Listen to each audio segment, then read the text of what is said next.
دوسری طرف جو HRC کی جانب سے human rights commission of Pakistan کی جانب سے جو انتخابات ہیں اور اس میں جو دھاندلی ہے اور شفافیت پر سوالات اٹھائے ہیں، پاکستان کمیشن برائے انسانی حقوق HRCP نے 8 فروری کو ہونے والے انتخابات کے دوران ہونے والی بد انتظامیوں کو اجاگر کرتے ہوئے اپنی رپورٹ میں اس کی شفافیت اور ساکھ پر سوالات اٹھائے ہیں۔ HRCP نے رپورٹ میں کہا کہ اس کے انتخابی مبصرین کی ٹیم نے 51 حلقوں میں انتخابی عمل کا جائزہ لیا، اور رپورٹس انہوں نے نشاندہی کی ہے کہ پولنگ کے دن ملک بھر میں انٹرنیٹ اور موبائل سروس بند ہونے اور پولنگ کی معلومات میں منمانی تبدیلیوں کی وجہ سے ووٹروں، خاص طور پر معذوری کے شکار افراد، بزرگوں، کم آمدنی والے افراد اور ان خواتین کی پولنگ سٹیشنوں تک رسائی متاثر ہوئی اور ان کی نقل و حرکت محدود ہوئی۔ رپورٹ میں کہا گیا کہ ریٹرننگ افسران کی جانب سے انتخابی نتائج کے اعلان میں طویل تاخیر خاص طور پر باعث تشویش ہے، لیکن مجموعی طور پر پولنگ کا عمل شفاف اور پرامن رہا۔ HRCP نے بتایا کہ پولنگ کا عملہ اچھی طرح سے تیار اور مناسب ساز و سامان سے لیس تھا۔ تقریباً تمام مواقع پر پولنگ ایجنٹوں اور امیدواروں کو پولنگ سے قبل خالی بیلٹ باکس دکھائے گئے، اور پریزائڈنگ افسر نے ووٹر کو بیلٹ پیپر دینے سے پہلے ہر بیلٹ پیپر کے پچھلے حصے پر مہر لگائی اور دستخط کیے۔ بیلٹ باکس ہر وقت سب کی نظروں کے سامنے موجود تھا اور ووٹروں کو اپنی بیلٹ پیپرز پر رازداری سے مہر لگانے کی بھی اجازت تھی۔ رپورٹ میں کہا گیا کہ پولنگ کے عمل کے بعد واضح طور پر غیر اطمینان بخش تھا۔ اب یہی ایک سوال ہے کہ پولنگ کی حد تک تو معاملات ٹھیک تھے، لیکن اس کے بعد جب ریٹرننگ افسران کے دفاتر میں جو کچھ ہوا وہ غیر اطمینان بخش تھا۔ HRCP نے جن پولنگ سٹیشنوں کا مشاہدہ کیا ہے ان میں سے ہر 5ویں پولنگ سٹیشن میں پریزائڈنگ افسر نے کسی نمایاں جگہ پر ووٹروں کی گنتی کا بیان چسپاں نہیں کیا، یا اس نے ریٹرننگ افسر اور ECP کو نتائج کی تصویر نہیں بھیجی۔ انہوں نے کہا کہ جتنے جگہوں پر جو HRCP کے نمائندگان موجود تھے، ہر 5ویں پولنگ سٹیشن پہ یہ ہوتا رہا۔ نتائج کی تیاری کے حوالے سے تشویش کا اظہار کرتے ہوئے بتایا گیا کہ بہت سے واقعات میں یہ الزامات بھی سامنے آئے کہ ریٹرننگ افسر کا اعلان پریزائڈنگ افسر کی گنتی سے مطابقت نہیں رکھتا۔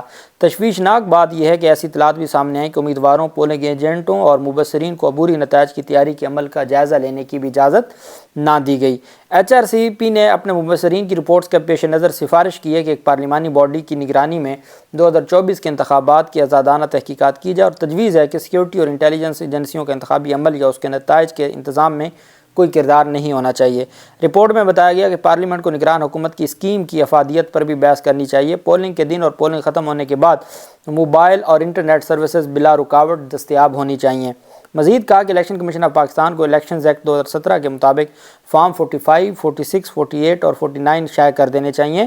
ناراض سیاسی جماعتوں یا امیدواروں کی جانب سے درخواستیں موصول ہونے پر کمیشن کو خاص طور پر ایسے معاملات میں ووٹوں کی دوبارہ گنتی کا حکم دینا چاہیے جہاں جیت کا مارجن کم ہے اور جہاں مسترد شدہ ووٹوں کی تعداد جیت کے مارجن سے زیادہ ہے۔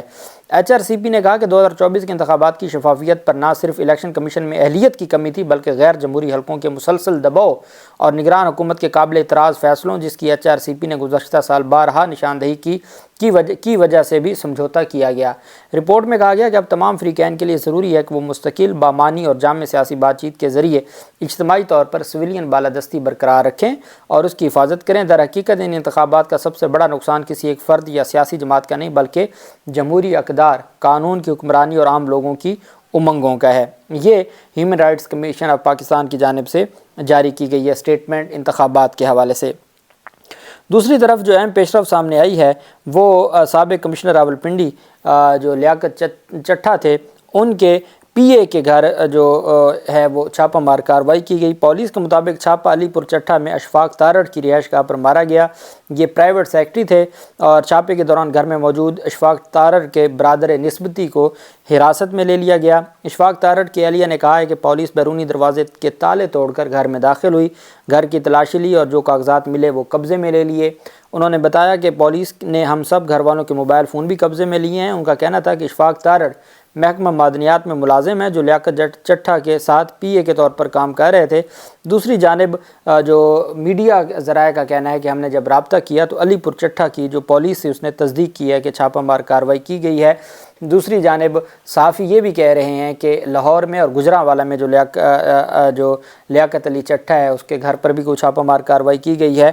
اور دوسری طرف اہم پیش رفت یہ سامنے آئی ہے کہ لیاقت علی چٹھا جنہوں نے کل خود ریزائن لکھ کے دیا تھا، ابھی تک ان کے بارے میں کوئی آفیشیل سٹیٹمنٹ تو نہیں آئی.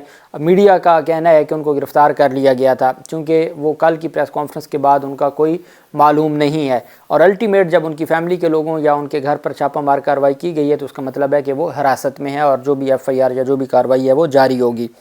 لیکن دوسری جانب انہوں نے خود ریزائن بھی دیا تھا. ریزائن کے باوجود جو ریاست پاکستان ہے اس کی جانب سے کمشنر راولپنڈی کا تبادلہ کر دیا گیا ہے اور اس کو او ایس ٹی بنا دیا گیا ہے. فوری طور پر services and general administration department report کرنے کی ہدایت کی گئی ہے. D G R D Saif Anwar کو کمشنر راولپنڈی کا اضافی چارج سونپ دیا گیا ہے.